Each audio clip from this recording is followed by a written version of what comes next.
500 years ago, in the middle of a lake, in what is now Mexico, stood one of the greatest cities in the world.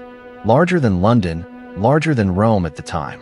A white city built upon the water, with pyramids, canals, and floating gardens. In less than 2 years, it was completely destroyed. This is the story of the Aztecs, the splendor and the fall of Tenochtitlan. Around the year 1500, Tenochtitlan was a wonder. An entire island covered in white temples and palaces, joined to the mainland by long stone causeways across the lake. Canoes crossed the water in every direction. More than 200,000 people lived there. It was the heart of an empire of millions. And almost no one in Europe knew that world even existed. But the story begins much earlier, with a prophecy. Legend says that the Mexica people, still without a homeland, were to search for a sign, an eagle perched on a cactus, devouring a serpent. Wherever they found that image, there they were to build their city. And they found it, in a marsh, in the middle of a lake. A place no one else wanted. The Mexica were newcomers to the Valley of Mexico. They had wandered for decades, seen as crude intruders by the cities already established around the lake. They arrived with little, bundles on their backs, huts of reed, and an enormous faith in the prophecy that guided them. No one imagined that this humble people would one day found an empire. And they did something ingenious. Since only the marsh was left to them, they built their city upon the water itself. They drove wooden stakes into the shallow lake bed and began piling up earth and mud, creating artificial islands. Out of nothing, out of the mud, Tenochtitlan began to rise. Necessity forced them to become great engineers. This is a real record from the era, a codex painted by the indigenous people themselves, showing the founding myth, the eagle-on-a-cactus, at the center of the city divided into 4 quarters. It is not a fantasy image, it is how the Aztecs told their own origin. And that very same symbol, 5 centuries later, sits at the center of the flag of Mexico. One of their most impressive inventions were the chinampas, the famous floating gardens. They were rectangular plots built out over the lake, incredibly fertile, where corn, beans, flowers, and vegetables grew all year round. Canoes glided between them. It was one of the most productive forms of agriculture in the world, capable of feeding a vast city. To connect the island to the mainland, the Aztecs raised long stone causeways across the water. They were wide enough for crowds to pass side by side, and they had removable wooden sections, which could be pulled up to seal off the city in case of attack. Urban engineering centuries ahead of its time. The lake water was brackish, unfit to drink. So they built a double aqueduct, carrying fresh water from the spring at Chapultepec into the heart of the city. While one channel was cleaned, the other kept the supply flowing. A city of 200,000 people with clean, running water, in an age when many European capitals reeked of sewage. In daily life, Tenochtitlan felt like a Venice of the New World. Canals in place of streets, canoes carrying goods, adobe houses with rooftop gardens, families in cotton tunics. There was order, cleanliness, markets, schools.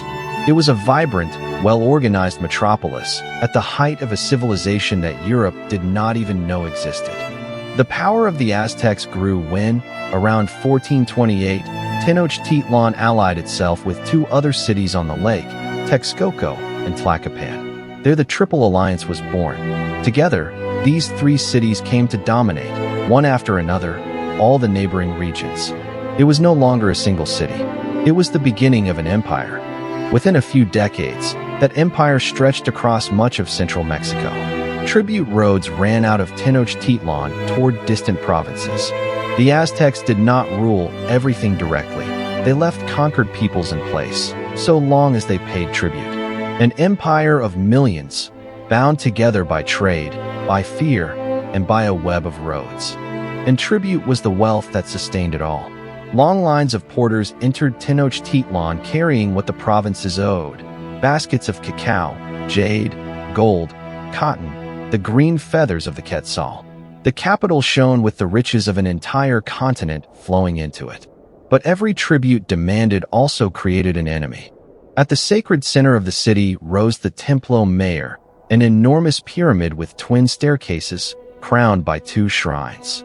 It was the navel of the Aztec world, the meeting point between the heavens, the earth, and the underworld. From its summit, you could see the whole city and the lake gleaming all around. It was there that Aztec religion revealed itself in all its force. And Aztec religion was intense and complex.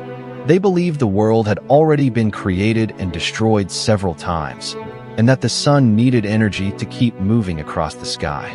Without that energy, they believed, the universe would come to a halt. To them, all of life was a delicate balance that had to be sustained, and this led to the rituals for which they became known. Atop the temples, at dawn, priests in dark robes and feathered headdresses raised their arms to the rising sun. There was incense, chanting, drums. It was a deeply spiritual world, where time was measured by sacred calendars of astonishing precision. Faith was in every gesture of the day, from sunrise to sunset. And there was the market.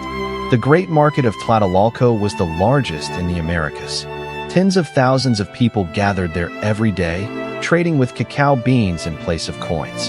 Cloth, pottery, food, feathers, obsidian, gold. The Spaniards who later saw it said they had never witnessed such abundance and such order in a single place. The Aztecs were also extraordinary artists. There were masters of the art of featherwork, who created shimmering mosaics from the feathers of tropical birds. Goldsmiths, jade carvers, obsidian craftsmen, pieces of a delicacy that still astonish us today. It was a civilization that joined military power to an exquisitely refined artistic sensibility. And it was an educated people. Young nobles studied in schools called Calmacac, where they learned astronomy, history, poetry, rhetoric, and the sacred calendar from older masters. The spoken word held enormous value. A fine orator was respected like a warrior. It was an ordered society, with strict laws and a deep sense of duty. At the top of it all stood the emperor. Around 1519, the throne was held by Moctezuma II. Before him, even nobles lowered their eyes and touched the ground. He was regarded as almost divine, the intermediary between the people and the gods. He was, without exaggeration, the most powerful man on the entire American continent, and his reign was about to turn to tragedy. This is a real artifact, the feathered headdress attributed to Moctezuma, one of the few Aztec objects of that stature to survive to this day, kept in a museum in Europe. Look at the workmanship, hundreds of green quetzal feathers and details in gold. It is one of the rare physical pieces that remain from the splendor of the Aztec court before the fall. But the chroniclers tell that, in the years before, strange omens frightened the city. A comet of fire is said to have streaked across the night sky. A temple is said to have burst into flames without cause. The waters of the lake are said to have surged without any wind. Truth or legend told afterward. These signs lingered in memory as the warning that something terrible was approaching from across the sea. In 1519, something never before seen appeared on the horizon of the eastern coast. Enormous ships, with white sails, like floating mountains. Messengers rushed to warn Moctezuma. Strange people, pale-skinned and bearded, had come from the sea in houses that floated. No one knew what it meant. No one imagined the scale of what was beginning. The commander of those ships was Hernán Cortés, a Spaniard in his early 30s, ambitious, cunning, and relentless. He landed on the beaches of Veracruz with little more than 500 men, 16 horses, and a handful of cannon. Against an empire of millions, it seemed like madness. But Cortés had not come to negotiate. He had come to conquer, and he made a decision that reveals everything about the kind of man he was. So that his soldiers would not think of giving up and turning back, Cortés ordered his own ships scuttled and run aground on the beach. With no ships, there was no possible return. The message was clear. From that point on, it was win or die. There was no way back. The first encounters were pure astonishment. Aztec envoys and Spaniards studied one another with distrust. Moctezuma sent gifts of gold, hoping the strangers would be satisfied and go away. It was the worst mistake he could make. That gold did not calm the Spaniards. It only confirmed, in their eyes, that here was a wealth worth any risk. One figure was decisive in this story. an indigenous woman the Spaniards called La Malinche. She spoke the local languages and learned Spanish, becoming the interpreter of Cortés. Without her, communication and the conquest would have been impossible. To this day, she remains a complex and debated figure. To some, a traitor; to others, a survivor caught between two worlds. Cortés did not stay on the coast.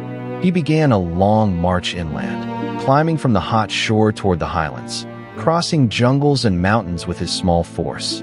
But he was not alone for long. Along the way, he came to realize something that would change everything. The Aztec Empire was full of enemies. The greatest of them were the Tlaxcalans, a people the Aztecs had never managed to subdue and who hated them deeply. After an initial battle, they allied themselves with Cortés. And here is the truth many people overlook. The conquest was not carried out by 500 Spaniards. It was carried out by many thousands of indigenous warriors, weary of Aztec domination. Along the way, there were dark episodes, like the one at the sacred city of Cholula, the scene of a massacre that would haunt the reputation of Cortés. The march toward Tenochtitlan left a trail of fear, and the news ran ahead of them. The strangers were coming, and they brought with them thunder, horses, and rebellious peoples. To reach the Valley of Mexico, the army had to cross one of the most breathtaking landscapes on the continent, the pass between the great volcanoes Popocatépetl and Iztaccíhuatl, capped with snow and smoke. From up there, at last, the valley opened before them, and what the Spaniards saw left them without words. Below them, gleaming, lay Tenochtitlan, the white city upon the blue lake, with its pyramids, its causeways, its canoes. Soldiers who had already seen half of Europe swore they had never witnessed anything like it. Some thought they were dreaming. It was, most likely, the most beautiful city those men would see in their lives, and they had come to destroy it. On the 8th of November, 1519, the impossible meeting took place. Cortés and his men advanced along one of the great causeways, entering the city. On either side, the water was covered with canoes. Thousands of Aztecs watched, in silence, that small column of strangers entering the heart of their world. Two universes that should never have crossed paths, meeting there. In the middle of the causeway, the two leaders met face to face. Moctezuma, carried in a litter beneath a canopy of feathers, descended to receive Cortés, the most powerful emperor in the Americas and the Spanish conqueror, looking upon each other for the first time. It was one of the most consequential meetings in history and the beginning of the end of a civilization. The Spaniards were received as guests, lodged in a great palace within the city, and they were amazed. The gardens, the aviaries filled with birds of every color, the cleanliness, the gold, the sheer scale of everything. But amid the wonder, greed was growing. Every piece of gold they saw fed the certainty that they had to take it all for themselves. And then came the blow. Within a few days, the Spaniards did the unthinkable. They turned Moctezuma himself into a hostage, inside his own palace, in his own city. The emperor became a prisoner surrounded by armed guards. The man who was almost a god now obeyed a handful of foreigners. Little by little, the city began to see it. The greed knew no limits. The Spaniards began to melt down the Aztec works of art in gold, turning unique pieces, made by masters, into simple bars of metal. Centuries of art and history became ingots to fit into the holds of ships. It is one of the saddest images of the conquest, an entire culture reduced to its weight in gold. Inside the city, the tension was building toward an explosion. Aztec warriors, in jaguar and eagle garb, began to gather in the plazas, watching the invaders with a rage that grew by the day. The people saw their emperor humiliated and their treasures stolen. Tenochtitlan was a volcano on the verge of eruption. It needed only a single spark, and the spark came during a sacred festival. In the absence of Cortés, his men attacked an unarmed religious celebration in the courtyard of the Templo Mayor. It was a massacre that filled the city with horror and fury. From that moment on, there was no more pretending at hospitality. The Aztecs rose up. Now, the war was open. This is a real record of the conquest, painted soon afterward by the indigenous people themselves in their codices. It is through these images and accounts, made by those who were there, that we know both sides of this story. The vanquished wrote too, and thanks to them, the Aztec voice did not vanish completely beneath the version of the conquerors. The whole city rose up. Warriors stormed the palace where the Spaniards were staying. The causeways filled with defenders. Canoes surrounded the island. Suddenly, the invaders, who had believed themselves lords of the city, were trapped in the middle of it, encircled by a furious population and by water in every direction. On the night of the 30th of June, 1520, the Spaniards tried to flee in secret. It became known as La Noche Triste, the Night of Sorrows. Under the rain and in the dark, they tried to escape along one of the causeways, carrying the stolen gold. They were discovered. The escape turned to disaster. It was one of the worst defeats the conquerors suffered in the entire campaign. But Cortés survived. Wounded and defeated, Cortés regrouped the few survivors in the mountains. Many had died, and much of the gold had been lost in the lake. Any other man would have given up. He did not. There, looking upon the city from afar, he vowed to return. And this time, he would come back not to be a guest, but to raze Tenochtitlan to the ground. But the deadliest blow came from no sword at all. It came from an invisible enemy, smallpox. Brought unwittingly by the Europeans, the disease spread through a population that had never encountered it and had no defense against it. In a short time, the epidemic swept through Tenochtitlan, killing a vast portion of the city, including many of its leaders and warriors. While the disease weakened the city, Cortés prepared the final siege. With the help of thousands of indigenous allies, he had 13 small warships built on the shores of the lake. It was a shrewd and merciless move. With boats armed with cannon, he could command the water that had always protected the city. In 1521, the Great Siege of Tenochtitlan began. The Spanish ships surrounded the island across the lake, while Aztec war canoes tried to resist. By land and by water, at the same time, the noose tightened around the city. The capital that had once seemed invincible now fought, alone, against an entire world that had turned against it. The besiegers cut the causeways and destroyed the aqueduct. With no fresh water, no food, no reinforcements, the city began to die of thirst and hunger.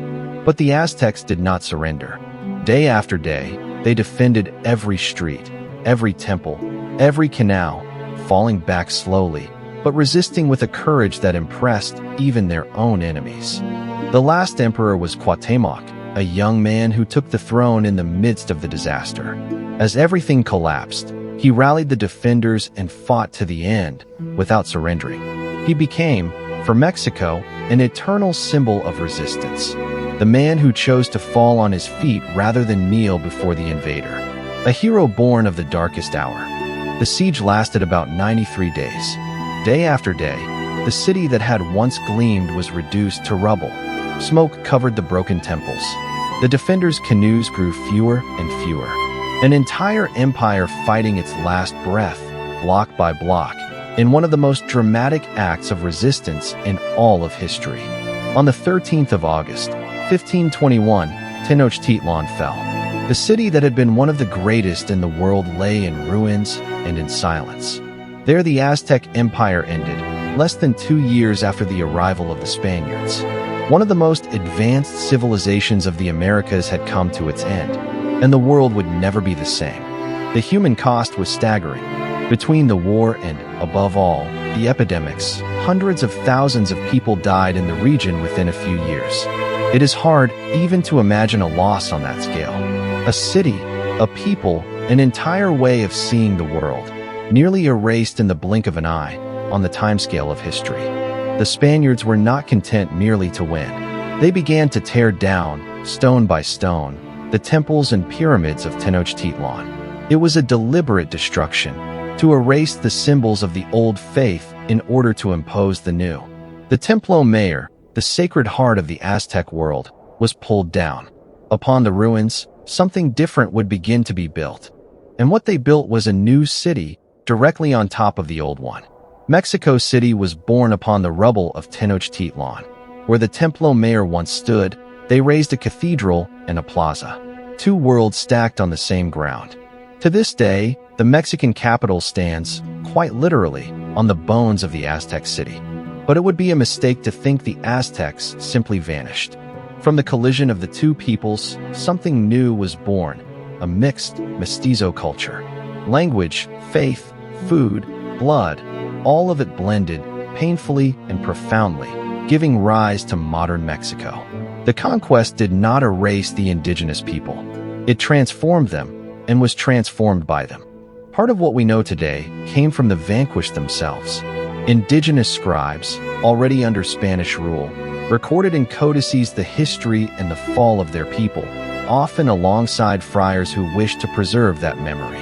Thanks to these documents, the Aztec version of history was not lost. The defeated, too, were able to tell what they had lived through. And the Aztec legacy survived in ways we scarcely notice. Their language, Nahuatl, is still alive among millions of people. And it gave the whole world words you use without knowing it. Chocolate, tomato, avocado, chili. Every time someone, anywhere on the planet, says chocolate, they are speaking a little piece of Aztec. Centuries later, the ancient city came back to the surface. Archaeologists began to excavate, with great care, the remains of Tenochtitlan buried beneath Mexico City. Brush stroke by brush stroke, they revealed carved stones, offerings, walls. The past, which had seemed lost forever, began to rise again right beneath the feet of the modern metropolis. This is a real photo of the ruins of the Templo Mayor in the center of Mexico City. Today, they were rediscovered by chance in 1978 by workers digging to install power cables. Beneath the asphalt and the buildings, there it was, the sacred heart of the Aztecs, waiting for centuries. The past the conquest had tried to erase returned to the surface. Today, these ruins of the Templo Mayor stand surrounded by skyscrapers, in the middle of one of the largest cities on the planet. Stone platforms, carved serpent heads, the steps where the twin temples once stood. It is a striking encounter between two eras, the Aztec Empire and modern Mexico, side by side, in the very same place. And this is what makes Mexico City unique. It is literally built upon an Aztec city. Where there were canals, today there are avenues. Where there were pyramids, there are skyscrapers. One of the largest metropolises in the world, with more than 20 million people, rises over the bed of a drained lake and over the ruins of Tenochtitlan. The past holds up the present. Some Aztec treasures survived intact. The most famous is the Sunstone, also known as the Aztec calendar, an enormous disc of basalt covered in symbols, now on display in a museum. It is a masterpiece of art and of astronomy, proof of how that people understood time and the cosmos with astonishing precision. A monument to the Aztec mind. And there is that symbol from the beginning of our story. The eagle-on-a-cactus, the sign that founded Tenochtitlan, sits today at the center of the flag of Mexico, flying over an entire country. Few vanished civilizations have left so living a mark. The emblem of a people from the 14th century is, today, the identity of a modern nation. Even Mexico's relationship with death carries ancient roots. The Day of the Dead, with its orange flowers, candles, and altars, blends indigenous traditions with the faith brought by the Spaniards. It is not a sorrowful occasion. It is a celebration of memory, a way of keeping alive those who have gone. The Aztec heritage still pulses, today, at the cultural heart of the country. It is worth remembering, too, all the knowledge that civilization left us. The astronomy, the precise calendars, the engineering of the chinampas capable of feeding a vast city, the medicine, the poetry. The Aztecs were not only warriors. They were builders, scientists, and artists of a sophisticated civilization, one that deserves to be remembered for everything it created. Today, ruins of Aztec temples are scattered across Mexico, often at sunset, with grass growing between the ancient stones. They are silent monuments to a people who once ruled an empire. Places that invite reflection on how an entire civilization can be born, flourish, and fall, and still leave marks that carry across the centuries. And there remains the tragic figure of Moctezuma. The emperor who watched two worlds collide, and whose hesitation historians still debate to this day. Did he trust too much? Was he deceived? Was he paralyzed by omens? We will never know for certain. But he remains one of the most human and complex figures in this entire story, a man crushed by a moment greater than himself. To this day, people ask how a handful of Spaniards brought down an empire of millions. And the honest answer is, it was not them alone. It was smallpox, which killed more than any sword. It was the thousands of rebellious indigenous allies. It was gunpowder, the horse, the steel, and a measure of tragedy and chance. The fall of the Aztecs was the work of many forces at once. Today, Mexican children learn in schools and museums about their Aztec ancestors, with pride. The heritage the conquest tried to erase is taught, celebrated, and reclaimed by an entire country. What seemed lost became a root, and each new generation receives, once again, the memory of that people who built a city upon the water. The Aztecs are, in fact, everywhere on the map. Names like Mexico, Oaxaca, Guatemala come from Nahuatl, their language. Every time someone pronounces those names, they are echoing, without knowing it, the voice of a civilization that fell 5 centuries ago. The empire vanished, but its words live on in the mouths of millions. Of the Great Lake Texcoco, which once sustained Tenochtitlan, only fragments of water remain today, surrounded by the modern city. At sunset, you can imagine how it was. The canoes, the temples, the white city floating upon the mirror of water. An entire world that truly existed, and that now lives beneath our feet and in our memory. At its height, above all else, Tenochtitlan was truly magnificent. One of the greatest cities in the world, shimmering upon the lake at dawn, with its temples, its causeways, and its floating gardens. It is worth remembering it that way, not only for its fall, but for everything that people were able to build out of a marsh that no one wanted. We end where the story remains alive, in the heart of Mexico City, where the Aztec ruins coexist with the modern metropolis. 5 centuries later, the past and the present share the same ground. The story of the Aztecs is not only about a civilization that fell. It is about everything that survives, even after the end. If this story moved you, stay with us here at World in Stories, where history is told the way it deserves to be told.